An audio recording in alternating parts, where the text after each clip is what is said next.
इसके लिए थोड़ा सा इंडियन सब कॉन्टिनेंट को समझना बहुत जरूरी है, तभी हम बता पाएंगे कि मानसून सीधे मैं आपको बता दूं बंगाल की खाड़ी अरब सागर से घुसता है, यहाँ यहाँ घूमता है, तो वो चीजें आपको हर किताब में लिखी हुई मिली है, मिल जाएंगी।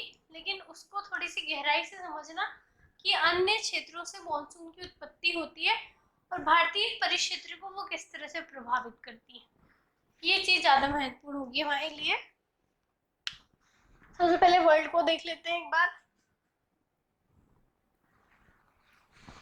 ठीक, पूरे वर्ल्ड ड्रॉ करेंगे, इंडिया से शुरू करता है।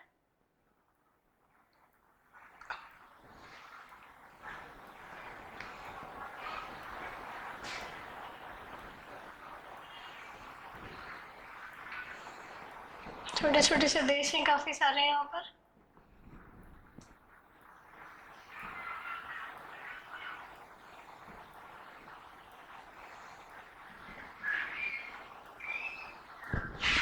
ठीक,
ठीक है, तो ये पूरी पृथ्वी पर जो बने हैं वो महाद्वीप हैं, ठीक है, जिनमें ये एशिया है, ये वाला यूरोप है, north America, south America, Africa,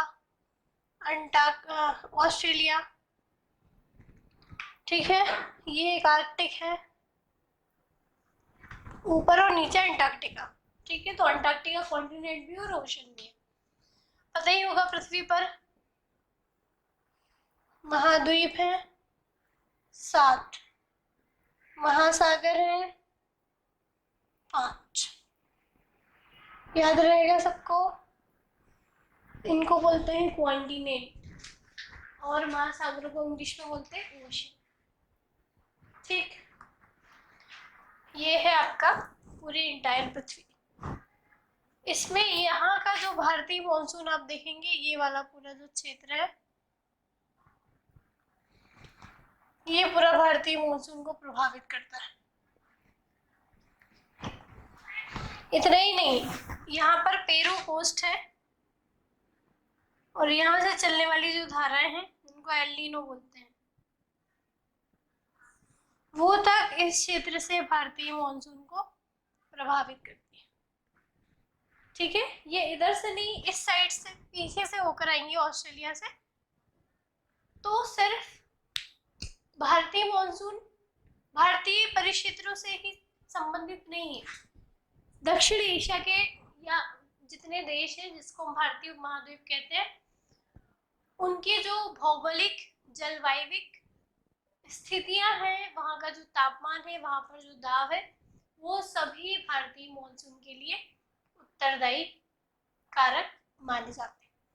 और उन सभी का प्रश्न की जरूरत के हिसाब से आपको अपने आंसर में उन सबका जिक्र करना है। ठीक है, इसलिए हमने ये बनाया ताकि आप देख लो कि कौन कौन से क्षेत्र भारतीय मॉनसून को अफेक्ट करते हैं। क्लियर हो गया इतना पॉइंट सभी को? ठीक है, आगे आते हैं।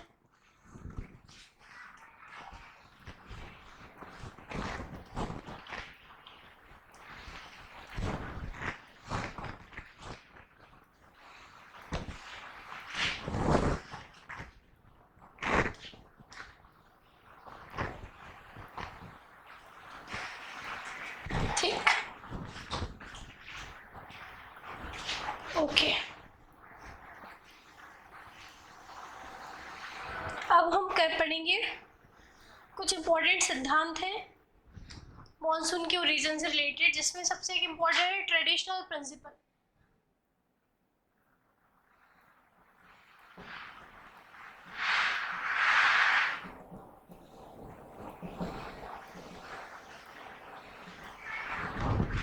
ट्रेडिशनल प्रिंसिपल या परंपरागत सिद्धांत। ठीक, जो परंपरागत सिद्धांत है वो कुछ यूं है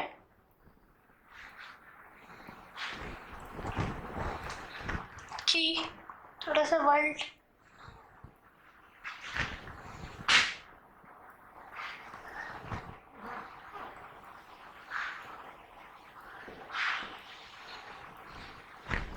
ठीक,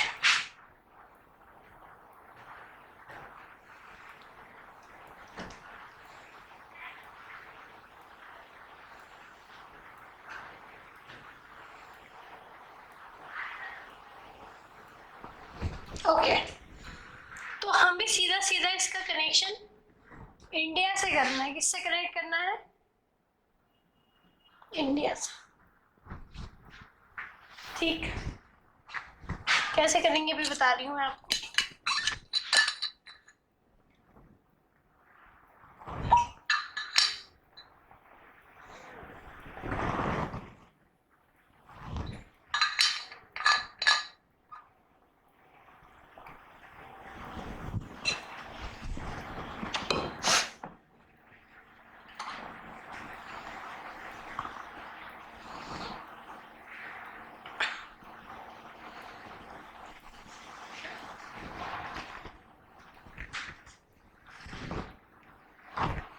ओके,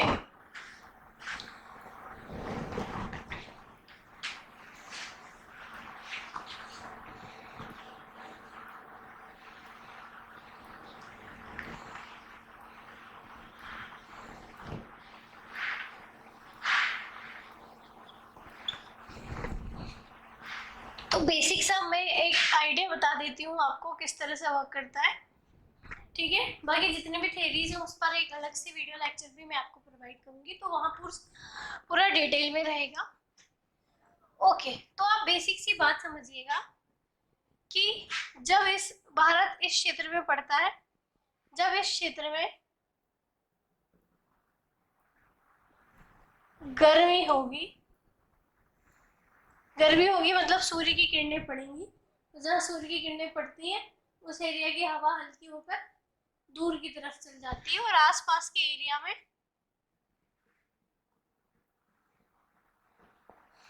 क्या बन जाता है? Low pressure. क्या बन जाता है? Low pressure.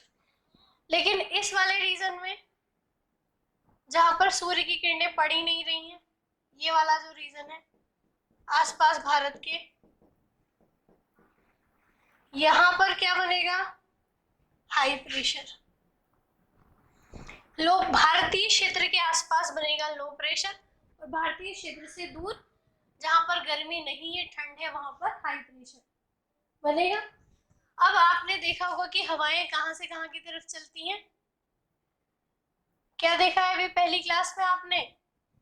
हवाएं हमेशा हाई से लो प्रेशर की तरफ चलती हैं। ये फैक्ट मैंने समझाया था आपको फर्स्ट वीडियो लेक्चर में।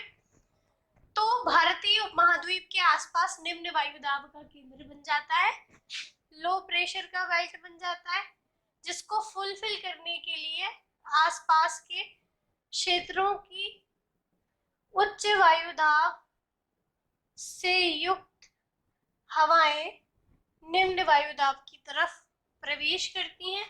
आप सभी जानते हैं कि भारत के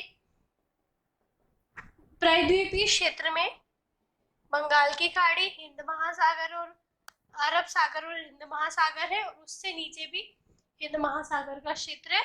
जब उच्च वायु दाब वाली ये पवनें इस महासागरीय क्षेत्र को क्रॉस करती हैं, तो चूंकि इस महासागरीय क्षेत्र का जो जल है वो गर्म होता है, और गर्म होकर जल एवापोरेट होता है, वाष्पीकृत होता है, तो यहाँ पर क्लाउड्स बन जाते हैं, और ये जो हवाएं आ रही हैं, अब ये हवाएं बहुत ज्यादा पानी को ग्रहण कर लेती हैं। जब अधिक जल ग्रहण करने की वजह से हवाएं और अधिक भारी हो जाती हैं, और इस हैवीनेस के कारण वो ज्यादा उड़ नहीं सकती, और जैसे ही वो दक्षिण भारतीय क्षेत्र में प्रवेश करती हैं, यहाँ पर व्याप्त पूर्वी और पश्चिमी घाट की जो विशाल चट्टानें हैं, उनसे टकराकर वो भारतीय परिक्षेत्र में वर्षण कर देती हैं, वर्षा कर देती हैं, और इन्हीं से भारत में मॉनसून की उत्पत्ति होती है। तो ये जो सिद्धांत है भारत में वर्षण का या मॉनसून की उत्पत्ति का, प्रेशर हाई और लो प्रेशर वाला, वो एक ट्रेडिशनल प्रिंसिपल है। कैसा प्रिंसिपल है? परंपरागत सिद्धांत है जो हमेशा से ही चला आ रहा है, और सारे जो वैज्ञानिक है वो उसको स्वीकार करते हैं। आगे बात समझ में आई थी, आप सबको ये पॉइंट क्लियर हो गया होगा। कौन सा पॉइंट बोला मैंने? कि जब उत्तरी गोलार्ध में ग्रीष्म ऋतु होती है, उस समय भारतीय उपमहाद्वीप के आसपास के क्षेत्रों में निम्न वायु दाब का केंद्र बन जाता है, जिससे कि अन्य क्षेत्रों में उच्च वायु दाब का केंद्र होता है, और ये उच्च वायु दाब की जो पवनें हैं ये भारतीय उपमहाद्वीप क्षेत्र की तरफ प्रवेश करती हैं। जैसे ही ये पवनें भारतीय उपमहाद्वीप की तरफ प्रवेश करती हैं, वैसे ही इन्हें विशाल समुद्री भूभाग को लांघना पड़ता है या पार करना पड़ता है, जहां पहले से ही जलवाष्प मौजूद होती है।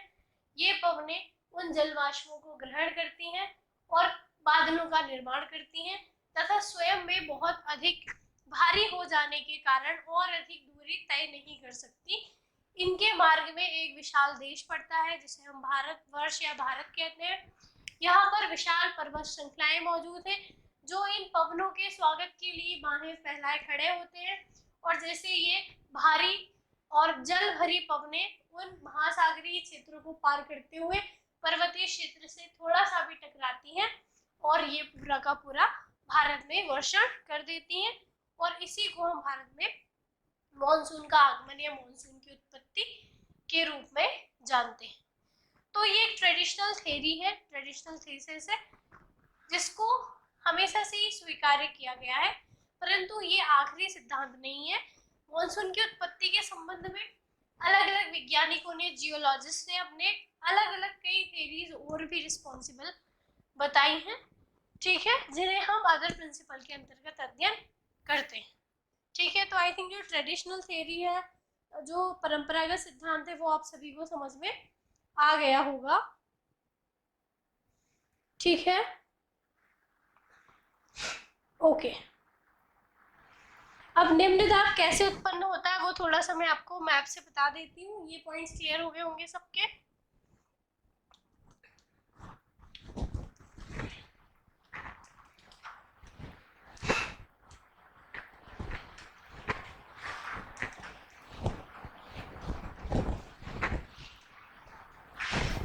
ठीक,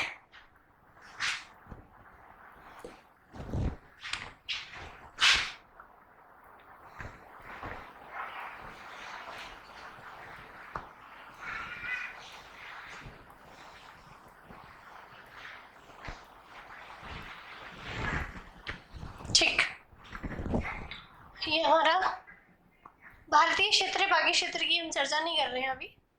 ये भारतीय क्षेत्र है, ये 0 डिग्री लाइन है,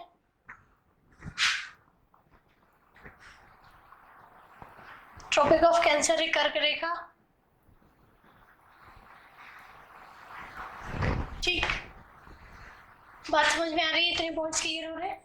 अब कहाँ कहाँ पर निम्न वायु दाब क्षेत्र बनेगा वो मैं आपको बता दे रही हूँ। ये वाला जो रीजन है ये पूरा हिमालय है। यहाँ पर पर्वत श्रृंखलाएं हैं, इसको हम पूर्वी घाट बोलते हैं, सॉरी पश्चिमी घाट। यहाँ पर भी पर्वत श्रृंखलाएं हैं जिन्हें हम ईस्टर्न घाट, वेस्टर्न घाट बोलते हैं। यहाँ पर अरावली पर्वत है, ठीक है, यही लिख दे रहे हैं। ओके, तो जहां जहां तापमान है, मान लीजिए इस रीजन में टेम्परेचर हाई है, कैसा टेम्परेचर है? उच्च है। हाई टेम्परेचर है तो क्या क्या दिमाग में आता है? प्रेशर लो होगा। ये वाला जितना जहां जहां क्रॉस लगा रही हूँ ना मैं, समझ लो लो प्रेशर है। तो ये पाकिस्तान वाला जो क्षेत्र है, अफगानिस्तान वाला भारत के ऊपर, ये एरिया कैसा होगा? ये वाला रीजन जहां जहां गर्मी है, समझ लो लो प्रेशर है। कौन सा रीजन है ये वाला भी? साइड वाला लो प्रेशर है। इसके अलावा अगर हम बात करते हैं तो यहाँ पर भी, ठीक है, इस वाले क्षेत्र में क्योंकि गर्मी पड़ रही ना असली गुलाब में, यहाँ पर भी क्या है? लो प्रेशर है। इसके अतिरिक्त हम बात करते हैं तो इस रीजन में इस साइड हाई प्रेशर होगा। इस रीजन में जहां सूर्य की किरणें नहीं पड़ेंगी, ठीक है, तो ये हाई प्रेशर से जो पवने हैं वो विशाल हजारों किलोमीटर की समुद्री दूरी को पार करते हुए जब आगे बढ़ेंगी तो इस समुद्री क्षेत्र का मॉइस्चर उन विंड्स में कलेक्ट हो जाएगा, और जब वो इस रीजन में पर्वतों से टकराएंगी तो क्या करेंगी? वर्षा। और इसी को हम क्या बोलते हैं कि भारत में क्या आ गया? मॉनसून आ गया। मॉनसून एक ऐसा विषय है जिसकी चर्चा चाय के ठेले से लेकर संसद तक होती है, क्योंकि इसी से हमारी जो देश की कृषि प्रधान आबादी है वो फलती और फूलती है। 70% के लगभग आबादी कृषि पर निर्भर है, और कृषि जो है वो मॉनसून पर निर्भर है। इसलिए भारतीय कृषि को मॉनसून का जुआ भी कहते हैं, ये आपने सुना होगा। तो ये मॉनसून ऐसा शब्द है जो कि छोटे से लेकर बड़े स्थानों तक चर्चा का विषय होता है, परंतु क्या है इसके पीछे क्या मैकेनिज्म वर्क करती है, ये कुछ % लोग ही इसको जानते हैं, और अब उन लोगों में आप भी शामिल होने जा रहे हैं। तो आई थिंक ट्रेडिशनल प्रिंसिपल याद हो गया होगा, आपको समझ में आ गया होगा। एक दो बार रिवीजन करोगे तो आई थिंक पूरा समझ में आ जाएगा आपको, ठीक है। अब आगे अगर हम बात करते हैं तो कुछ और भी प्रिंसिपल्स हैं जिनको हम नेक्स्ट वीडियो लेक्चर में देखेंगे, अन्यथा ये आपके लिए काफी ज्यादा बर्डन वाला हो जाएगा कि एक ही दिन में आप इतनी सारी चीजें कैसे पढ़ सकते हो। इसलिए हमने मॉनसून को लगभग 4 अलग अलग लेक्चर्स में डिवाइड करा है, ताकि आपको धीरे धीरे चीजों को आप समझ सकें। हम चाहे तो 3-4 घंटे का एक वीडियो भी बना सकते हैं, परंतु वो आपके लिए भी डिफिकल्ट होगा, ठीक है। तो आई थिंक आप बात समझ गए होंगे। तो जो हमने पढ़ा उसको 2 वीडियो लेक्चर्स कंप्लीट हो गए हैं, उसको multiple time, almost 10 to 12 time revise करो आप। और revision is the key of success. Revision ही सफलता की कुंजी है। इस शब्द के साथ ही आप अपनी तैयारी को आगे बढ़ाइए, ठीक है। ओके, तो आज के वीडियो सेक्शन को हम यही फिनिश करते हैं। Thank you so much.